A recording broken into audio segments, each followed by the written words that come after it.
말씀입니다. 우리 전 목사님 보면 항상 이 시대의 디모데라는 생각을 합니다. 오염되지 않은 목회자. 동의를 안 하시네요. 좋은 목자를 만나는 것은 양의 행복입니다. 귀한 목사님 우리 귀한 교회 보내주셔서 좋은 소문을 늘 듣고 있고, 참 하나님이 우리 어리동 남북교회를 너무나도 사랑하시는구나. 아무쪼록 귀한 목사님 모시고 앞으로도 더욱 선한 사역에 크게 힘쓰는, 또 하나님의 축복을 받는 온 교회가 되시기를 주님의 이름으로 축복합니다. 이렇게 목자 예배라 해서 그런데 이게 사실 구역이죠, 그렇죠?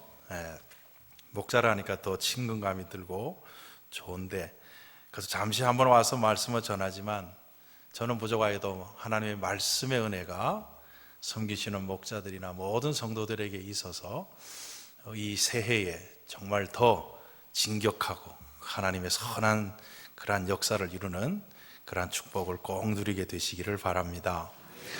시골에 쥐가 한 마리 살고 있었는데 살기가 너무 힘든 거예요. 갈수록 먹을 것이 떨어지고 이러다가 죽겠다 싶어서 소문을 들어보니까 도시에 가면 그래도 먹을 것이 있다는 소식을 들었어요. 그래, 이왕 죽을 거 도시 가서 죽자. 그래가지고 열심히 도시로 올라갔습니다. 근데 가는 날이 장날이라고.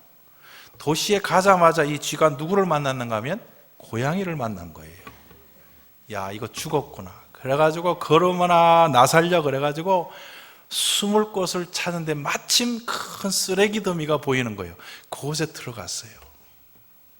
거친 숨을 몰아쉬고 이제 그 고양이가 갈 때까지만 기다리고 있는데 얼마나 시간이 지났을까요? 그 쓰레기 더미 밖에서 무슨 소리가 들리는가 하면 멍멍 하는 소리가 들려요. 멍멍은 뭡니까? 개소리가 들리는 거예요. 개가 짖는 소리가 들리는 거예요. 야, 고양이가 갔구나. 그러고 안심하고는 이제 살았다 생각하고 밖으로 나왔는데 고양이가 갑자기 그 쥐를 낚아채는 거예요. 그 고양이에게 잡힌 쥐가 그렇게 말을 합니다. 내가 죽는 것은 억울하지 않다. 죽기 전에 꼭 한 가지 물어보고 싶은 것이 있다. 말해보라 그랬더니 조금 전에 분명히 개 짖는 소리 짓고 나왔는데 왜 네가 있느냐? 그랬더니 그 고양이가 그렇게 말하더래요.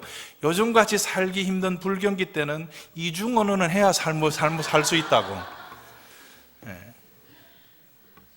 여러분, 우리가 새해를 맞았지만 마음 편하게 맞이한 분이 별로 없는 것 같아요. 경제 상황이 얼마나 지금 어렵습니까? 사회적 갈등도 해소되지 않고 점점 심화가 되고 있는 것 같아요. 정치는 날이 갈수록 실망을 주고 있잖아요. 그리고 주변의 강대국들의 압박이 얼마나 거칠어지는지, 거기에다가 지금 신종 코로나 때문에 오늘 아침에 인터넷 보니까 그 코로나 전염병이 발생한 그 우한이라는 곳에 벌써 300명이 넘는 사람들이 죽었다 그래요. 그리고 그 바이러스를 가진 사람들이 퍼뜨려가지고 23개국이 넘는 나라에 지금 전염병 환자들이 있다 그래요. 서울에 있는 어떤 교회는 몰랐는데 지난주에 예배드리고 간 분 중에 확진 환자가 나온 거예요. 그래가지고 교회가 발칵 뒤집어져가지고 폐쇄를 해서 오늘 예배를 못 드렸다 그래요. 이 세상 어디를 둘러봐도 소망이라든지 평안이라든지 안심, 기쁨 이런 단어를 지금 찾아보기 힘든 시대가 되었습니다. 그러나 여러분, 이런 세상에서 우리의 유일한 소망은 하나님인 줄로 믿습니다. 이 하나님을 의지하고 바라보며 사는 그러한 성도들이 되어야 돼요. 그리고 교회가 이 시대의 소망이 되어야 될 줄로 믿습니다. 정말 복음이 살아있는 교회, 영혼을 사랑하고 은혜가 충만한 교회, 영적 생명력이 충만한 교회가 되어서 정말 어디를 둘러봐도 소망이 없는 이 세상에 하나님의 소망으로 선포하고 많은 영혼들을 주께로 인도하는 이런 사역을 힘있게 감당하는 우리 이 교회가 될 수 있기를 주님의 이름으로 축원합니다. 야, 오늘 특송하시는 거 보니까 제가 늘 그런 이야기예요. 노아 시대 이후로 이렇게 잘하는 특성 처음 들었다고. 우리 목사님 든든하시겠어요. 이렇게 목자로 헌신해서 교회와 성도들을 섬기겠다고 이렇게 일어난 우리 목자들, 여러분들 때문에 교회가 더 부흥할 수 있기를 주님의 이름으로 축복합니다. 여러분들 때문에 온 교회가 더 행복한 교회가 되기를 바랍니다. 정말 이 교회를 통해서 큰 영광을 거두시기를 원하는데, 오늘 보면 우리가 잘 아는 내용이에요. 예수님이 제자들을 부르시는 장면이에요. 제자들 중에 누구에게 초점이 맞춰져 있는가 하면 베드로에게 초점이 맞춰져 있어요. 베드로 우리 잘 알죠? 중간에 실수도 하고 어려움이 있었지만 나중에 복음을 전하는 제자로 귀하게 쓰임받는 자가 됩니다. 도대체 그 베드로가 어떤 인물이었기에 예수님은 제자로 삼으셨을까? 하나님 나라와 복음을 위해서 그토록 귀하게 쓰임받는 그러한 주님의 일꾼이 되었을까? 우리 하나님은 절대 외모를 보시는 분이 아니잖아요. 중심을 보시는 분이시잖아요. 베드로가 다른 사람보다 뛰어나거나 특별한 사람이 아닌데 베드로의 어떤 점이, 어떤 자질이 귀해서 그를 제자로 삼으시고 하나님 나라의 영광된 일에 사용하였을까? 오늘 이 말씀을 잘 들으시면서 여러분도, 오늘 특성하신 목자들도 가면 갈수록 하나님의 영광된 일에, 복음을 위한 일에 귀하게 쓰임받게 되기를 바랍니다. 첫 번째, 베드로에게 있었던 귀한 자질, 오늘 말씀을 통해서 발견되는 거죠. 충성의 자질이 있었어요. 자, 5절 말씀을 한번 보실까요? 시몬이 대답하여 이르되 선생님, 우리들이 밤새도록 수고하였으되 잡은 것이 없지만은, 그렇게 대답을 해요. 밤새도록 수고하였지만 얻은 것이 없다고 그렇게 대답을 해요. 베드로가 고기를 많이 잡아보겠다고 갈릴리 바다로 나갔지만 그날은 한 마리도 잡지 못했습니다. 밤새도록 빈 그물질을 했습니다. 우리가 오늘 이 말씀에서 잘 보아야 될 부분이 어딘가 하면요, 밤새도록 빈 그물질을 했다는 부분이에요. 그냥 지나칠 내용이 아니라는 것이죠. 여러분, 잘 잡히는 그물질은 밤을 새워도 피곤하지 않습니다. 미끼를 달아가지고 낚시를 던지는 족족 고기가 물려오면 피곤한 줄 몰라요. 날이 새는지 몰라요. 이건 누구든지 할 수 있는 것이죠. 그런데 한 마리도 잡히지 않는 그물질을 밤새도록 하기란 쉽지 않습니다. 몇 번 던지다가 안 되면 철수합니다. 그만둡니다. 그런데 오늘 성경 보니까 베드로는 어떻게 했다고요? 한 마리도 안 잡히는 그물질을 밤새도록 했다. 이것이 바로 베드로가 가지고 있는 정말 중요한 자질 중에 하나였다는 것입니다. 그 베드로의 뚝심, 그 열심, 충성된 태도, 이 자질을 우리 주님께서 보신 것이죠. 이런 말이 있습니다. 사소한 행동 양식이 그가 누구인지 보여주고 어떤 사람인지 보여준다는 말이 있습니다. 그 사람의 사소한 언어나 행동 하나를 보면 그 사람이 어떤지를 우리는 파악할 수 있다는 거예요. 안 되는 그물질을 밤새도록 하고 있는 베드로, 이러한 베드로의 행동 양식은 그가 어떤 사람인지를 잘 알 수 있게 합니다. 어떤 사람이에요? 열심의 사람이라는 것이죠. 우직하게 자기 길을 가는 사람이라는 것이죠. 최선을 다하는 사람이요, 충성을 다하는 사람이라는 것을 우리에게 잘 나타내 보여준다는 것입니다. 여러분, 우리가 꼭 주의 일을 하면서 기억해야 될 것은 하나님의 일, 교회를 위한 봉사는 꼭 뭐 같은지 아세요? 빈 그물질과 같아요. 금방 열매가 없다 이 말이죠. 어떤 때는 아무리 노력해도 정말 열매가 없을 뿐만 아니라 더 실망되고 우리 마음에 부담이 되고 상처가 되는 일들이 많은 것이 교회 안에서 섬기는 일이라는 것이죠. 그리고 교회에 일할 때 얼마나 말이 많아요. 오르동 남부 교회 빼고 저 대방동에 있는 교회도 말이 많았어요. 얼마나 많이. 그러니까 교회 일이 어렵다 쉽다 이걸 떠나서 교회 일들이 힘든 이유 중에 하나는 뭔가 하면요, 말이 많아요. 말이 많아. 교회에서도 점심때 밥 먹잖아요, 그죠? 식사하시잖아요, 그죠? 그러면 꼭 와서 그러니까 말하는 사람이 있어요. 두 부류가 있는데, 하나는 감사합니다, 잘 먹겠습니다, 그 수고한 분들을 생각하면서 정말 고개 숙이고 감사하게 먹는 사람이 있는 반면에, 하여튼 와가지고 맵니 짜니 많니 적으니. 그래서 제가 우리 주방에서 봉사하는 권사님들하고 버렸어요. 그런 사람이 있거든. 밥 주지 말라 그랬어요. 밥 주지 말라 그랬어요. 아니, 우리가 주의 일에 부름받았잖아요. 부족한 우리 인생에 하나님의 일을 섬기고 주님의 몸된 교회를 섬기는 만큼 영광 때리는 일이 어디 있습니까? 우리 한번 힘을 모아봅시다. 우리 한번 마음을 모아봅시다. 뜻을 모아봅시다. 그래서 충성할 때 하나님이 기뻐하시고 놀라운 역사를 나타내실 텐데 말이 많아요. 그래서 목사님이 목회하기 힘들고요, 우리 장로님들이 교인들을 이끌기가 힘든 거예요. 우리 목자들이 그 모든 목원들을 이끌기가 힘든 거예요. 예. 그러나 그렇기 때문에 이렇게 교회를 위한 봉사는 그렇게 금방 효과가 나지 않고 결과가 나지 않고 말이 많고 어려움이 많기 때문에 한번 시작하면 끝까지 할 수 있는 근성과 끈기와 인내심과 충성이 있어야 된다 이 말이죠. 그런데 베드로가 바로 그런 근성의 소유자였다는 것이죠. 예수님이 이걸 보셨다는 것입니다. 그래서 예수님은 베드로를 제자로 삼으시고 사용하셨다는 것입니다. 사랑하는 성도 여러분, 우리도 이런 근성을 가진 예수님의 제자가 되어야 됩니다. 한번 맡았으면 끝까지 하는 열심, 인내, 고집을 소유한 사람이 되어야 된다는 것이죠. 하는 둥 마는 둥 하는 것이 아니라 기분에 따라 바뀌고 바쁘면 빠지고 상황에 따라 오락가락하는 사람이 되어서는 안 됩니다. 예수 믿는 일에 모든 것을 거는 사람이 되어야 되고, 예수를 섬기고 그분의 몸된 교회를 봉사하고 받드는 일에 우리 생애를 걸 수 있는 그런 주님의 자녀들이 되어야 될 줄로 믿습니다. 성경은 뭐라고 강조해요? 맡은 자의 구할 것은 충성이라 그랬습니다. 게으르지 말고 열심을 품고 주를 섬기라고 우리에게 말합니다. 내가 죽도록 충성하라. 그리하면 생명의 면류관을 내게 주리라고 성경은 말씀하고 있습니다. 두 번째로 오늘 말씀에서 발견되는 귀한 자질이 또 하나 있는데, 그것이 뭔가 하면 순종이라는 자질입니다. 5절 말씀을 다시 한번 보실까요? 시몬이 대답하여 이르되 선생님, 우리들이 밤이 새도록 수고하였으되 잡은 것은 없지만 말씀에 의지하여 내가 그물을 내리리다. 그렇게 베드로가 말을 해요.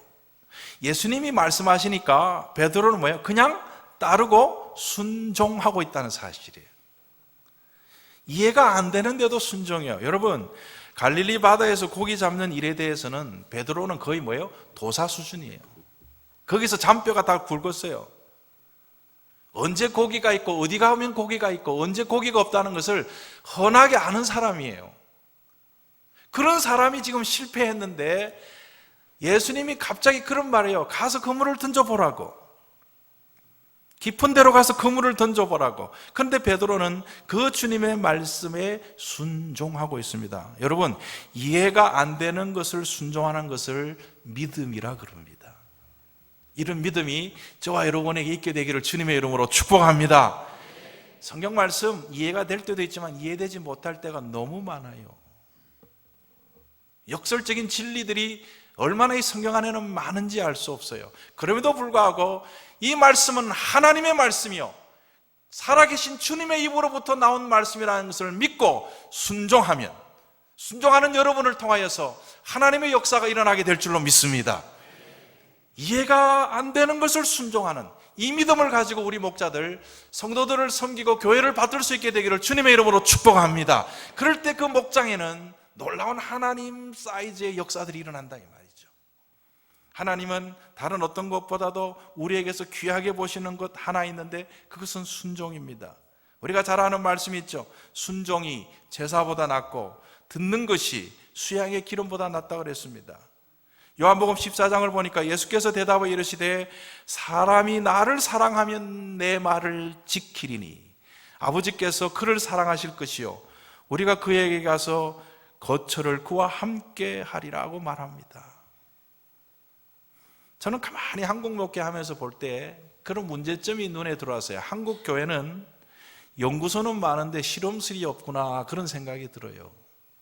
무슨 말이에요?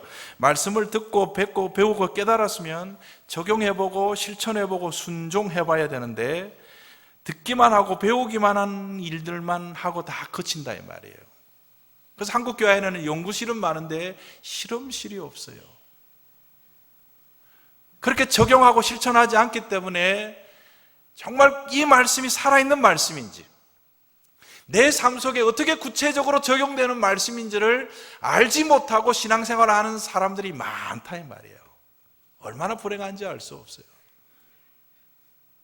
정말 이 말씀이 살아있는 말씀이라고 믿으면 이 말씀대로 믿고 잘 뵙고 배우고 듣는 성도들이 될 뿐만 아니라 이 말씀대로 적용하며 삶으로 말미암아 과연 그렇구나 하는 그러한 고백과 간증을 가질 수 있는 우리 성도들이 될 수 있기를 주님의 이름으로 축원합니다. 그 순종이 귀하다 이 말이죠. 순종이 귀하다 말이에요. 그래서 오늘 본문 말씀도 우리가 이렇게 적용이 돼야 돼요. 그래, 순종하니까 고기를 잡았다 그러더라 이러면 안 돼요. 이건 남의 스토리잖아요. 남의 스토리잖아요.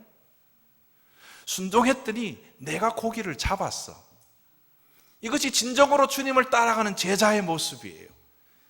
하나님을 믿는 우리 성도들은 이러한 경험과 축복을 누려야 된다는 것이죠.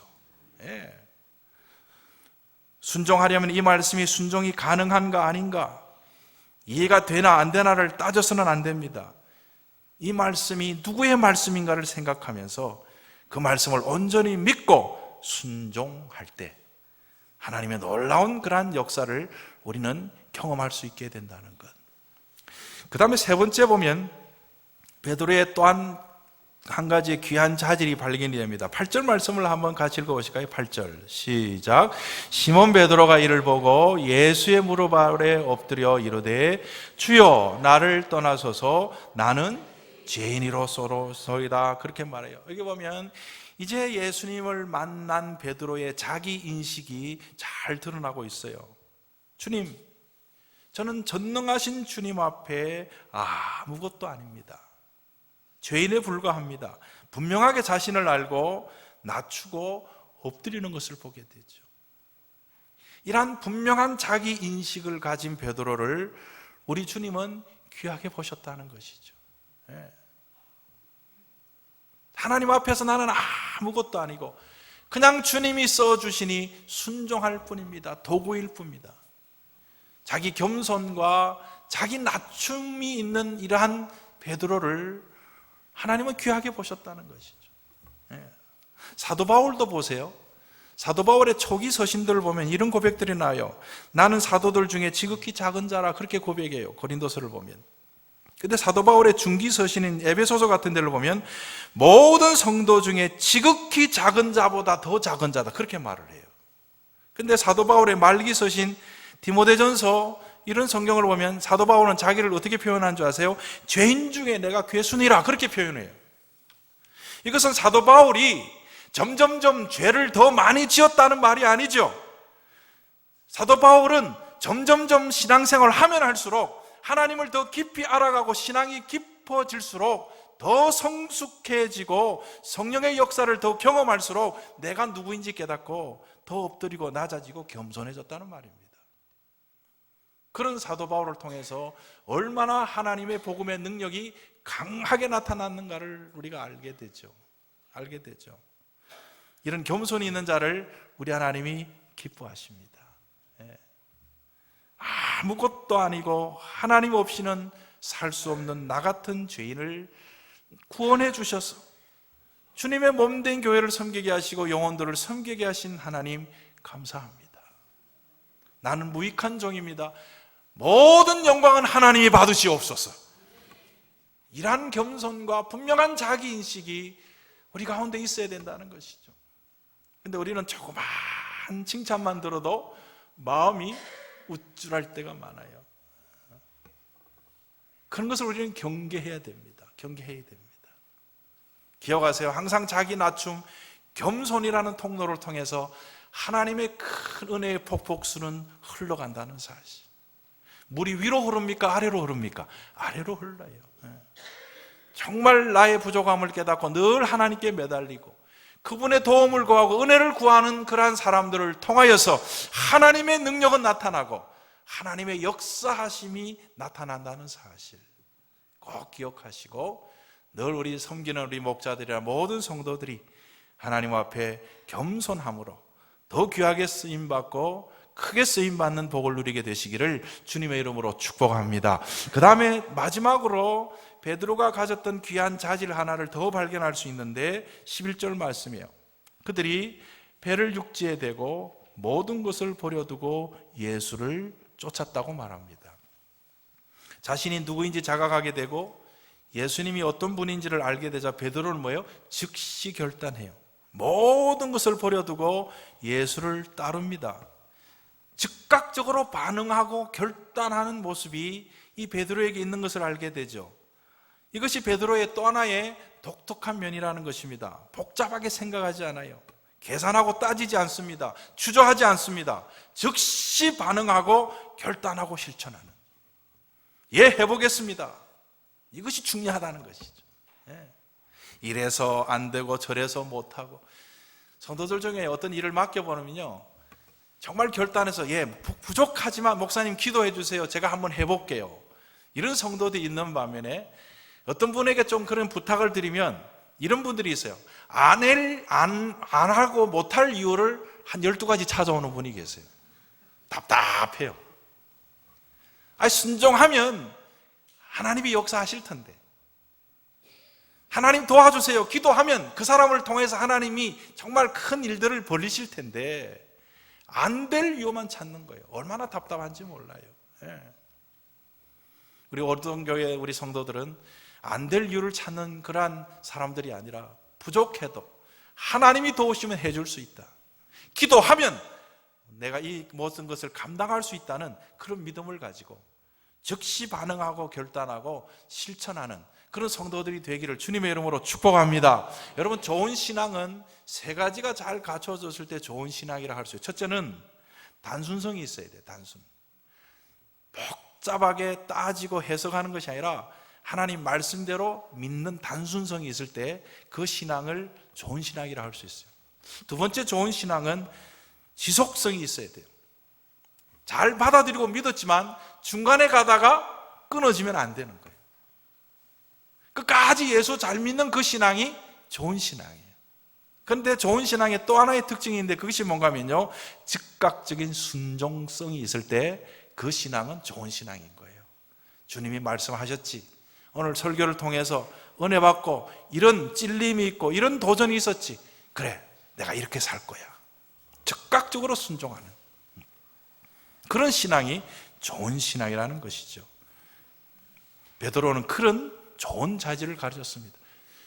그래서 베드로는 누구보다도 배우지 못하고 때로는 그 과격한 성격도 있고 참 인간으로 볼 때 부족함이 많은 사람이었지만 결과적으로 주님의 제자로 선택이 되고 또한 사도가 되어서 하나님 나라 위해서 죽기까지 충성하는 그런 귀한 생애를 살아가는 것을 우리가 보게 되는데, 우리 사랑하는 성도 여러분, 그냥 신앙생활하는 사람이 아니라 쓰임받는, 꼭 귀하게 쓰임받는 우리 성도들이 되기를 주님의 이름으로 축복합니다. 그리고 우리 목자 여러분들, 참 귀한 일에 하나님이 여러분을 세워주셨는데 더욱 충성하시고 사역이 잘 되면 잘 될수록 더욱 낮추시고 또 말씀을 들은 대로 배운 대로 적용하고 또 실천함을 통하여서 여러분들을 통하여서 많은 성도들이 위로받고 말씀 위에 세워지는 그런 축복이 있게 되기를 바라고, 여러분이 섬기는 그 공동체가 더욱 부흥하고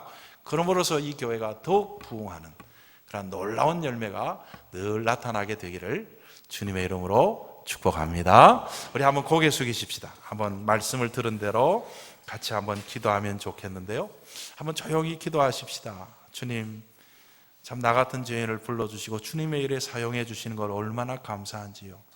충성하게 하시고 순종하게 하시고 겸손하게 하시고 늘